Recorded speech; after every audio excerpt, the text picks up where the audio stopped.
Being on the same page with the same mindset and the same interests made all the difference for the group of entrepreneurs that founded what is now known as HUB International Ltd.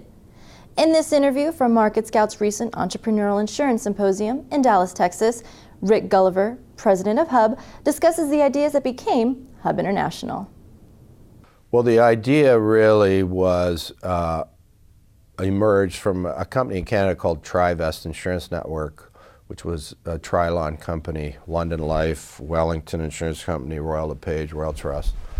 They were buying percentages in agencies, and I did a deal with them, as did 21 other brokers in Canada, and the strategy was that collectively all these companies would get wallet share. So they would do the mortgage, they'd do the banking, they'd sell them P&C, they own London Life, and we would distribute.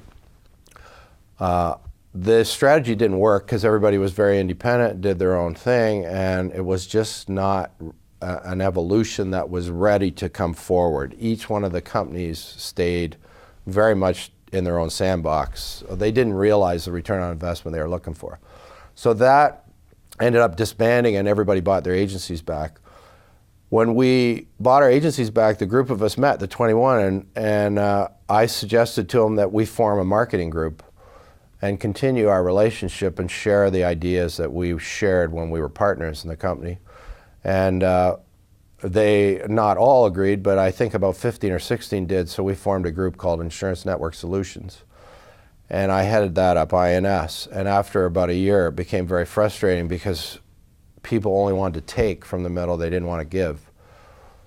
And I always felt that if we really threw, as I used to say, you throw all your hockey sticks in the pile, being Canadian, and you take your stick and decide which team you're going to be on, and then you're with the team.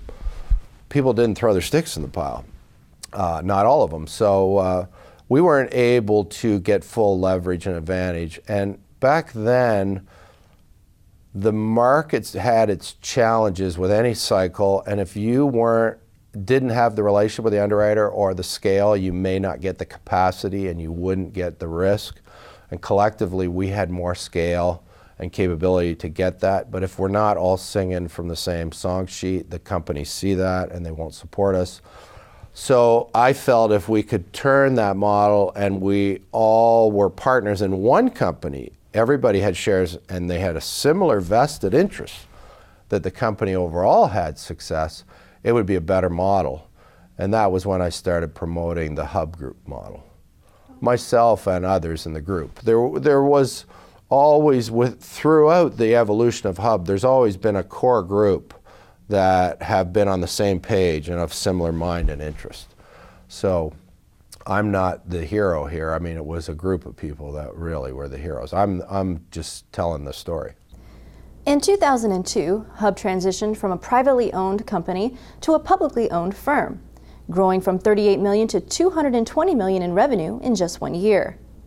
Gulliver says the substantial growth presented a few challenges along the way, but looking back on that year, he's not sure HUB would have been the success it is today without experiencing those challenges.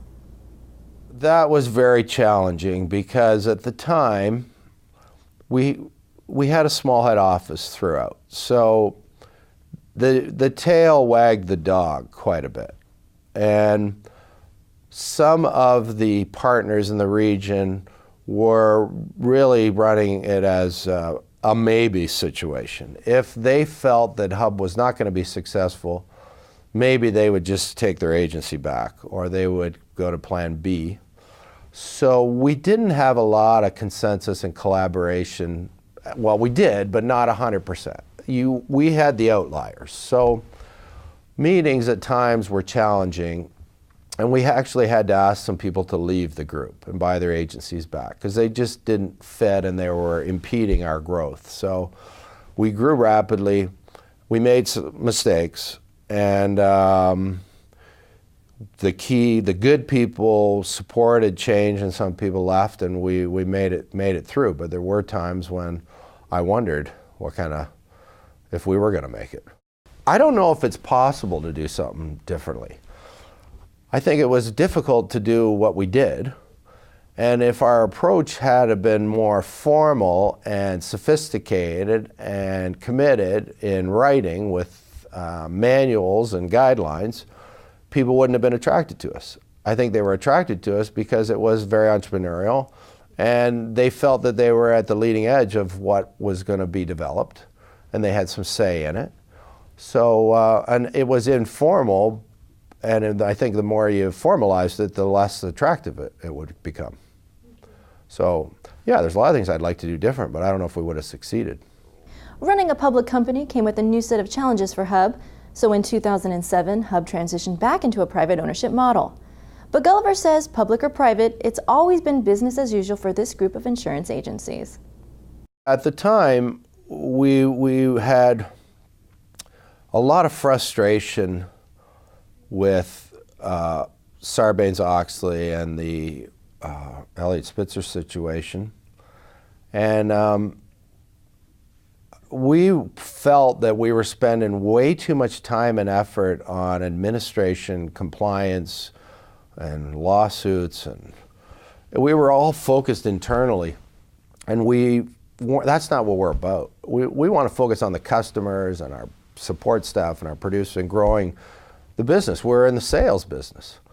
So we thought going private gave us an opportunity to get out of that circle, that target, and get back to the basics and focus on the insurance business and selling insurance as a private company. Now when we did that, we stayed SOX compliant. We left everything in place, but now we weren't involved in all the scrutiny and challenges that class actions that were being brought by district attorneys, etc. And we got more focus back in the insurance business. So we saw that as an opportunity to get sort of re-energized again. The other thing was when we met with the private equity parties, we said, you know, the magic at HUB has been that we're able to continue to run the company. If you want to bring in the Alex partners and the McKinseys, et cetera, that's the kiss of death for our business. And they agreed. They said, we'll let you guys run it the way you run it now. And so we went through several tests to see if warning flags went up that this wasn't going to be the right partnership. And we liked what we heard, and they followed through with it. It's been a great partnership. We run the company today the way we ran it back then. We've always run the company as if we own it, because we do. It's a private company. We've never run the business differently, no matter how the ownership's structured.